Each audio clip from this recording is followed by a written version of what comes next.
comes to background checks, the place where the data is available is typically at the federal level. We can gather state data at the federal level, and then we should have a much more effective federal database to determine who should and should not be able to purchase guns. And so I support an effort to do that. Pat Toomey, who's a senator from Pennsylvania, has made a proposal of that nature.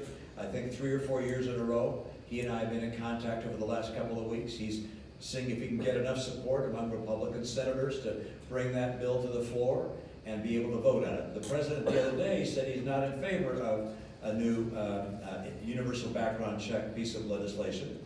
But then I saw a tweet this afternoon, or heard about it, I didn't see it, but my staff told me about it, that Chris Murphy, who's a senator from Connecticut, said he's spoken with the White House, and that's on the table. It hasn't been taken off.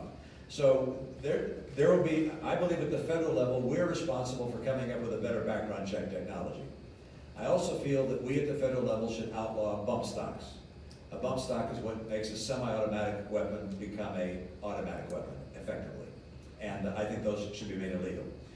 Then the question is, all right, what other things? How about school safety?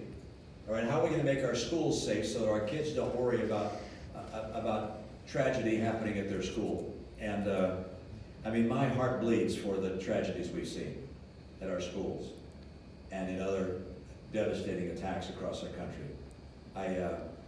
I simply can't get over what I've seen and the kind of suffering in homes. It is unimaginable to me. I have 5 sons. The thought of losing one of them is beyond my comprehension. And grandkids, I've got 24 grandkids. And some of them are frightened in going to school. And it shouldn't be that way. So how do we deal with school safety? And my own view on that is that the Utah State Legislature is better able to deal with school safety in Utah schools than the federal government is.